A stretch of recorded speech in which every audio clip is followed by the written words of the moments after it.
MLC ఫలితాలు వచ్చినాయి. Teacher ఎలక్షన్లను కానీ, టీచర్ ఎమ్మెల్సీలో కానీ,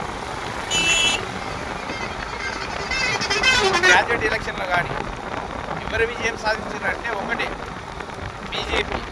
దీన్ని బట్టి ఏమర్థమైంది? కాంగ్రెస్ను 99% ఎవ్వడు నమ్మే స్థితిలో లేరు, నమ్మరు కూడా. ఇప్పుడు బై ఎలక్షన్లు, ఎమ్మెల్యే ఎలక్షన్, బై ఎలక్షన్లు ఇట్లా రాని 119 సీట్లు, 115-14 సీట్లు వస్తాయి. ఏది బీఆర్ఎస్. కాంగ్రెస్కి ఒక్క సీటు కూడా, డిపాజిట్లు కూడా వస్తాయి రావు, ఏంటన్నా సీటు కూడా రాదు.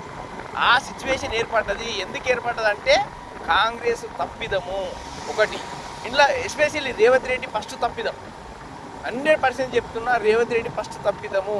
రేవంత్ రెడ్డిని ఇమీడియట్లీ రిమూవ్ చేస్తే కాంగ్రెస్ కూస్తోనో కాస్తనో బతుకుతుంది, బతికే అవకాశాలు ఉన్నాయి. లేకపోతే మొత్తం రూల్స్ పెట్టుకొని పోయే అవకాశాలు ఎక్కువ ఉన్నాయి.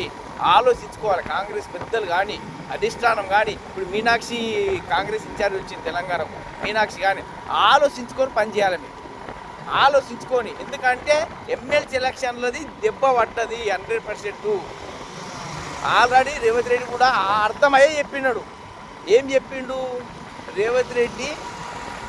ఎమ్మెల్సీలు ఓడిపోతే ప్రభుత్వానికి వచ్చే నష్టం ఏం లేదన్నాడు. 100% నష్టం వస్తుంది, ఆయనకి తెలుసు కూడా. లేదా కప్పిపుచ్చుకోవడానికి చెప్పిండు. దీన్ని బట్టి ఏమర్థమైంది?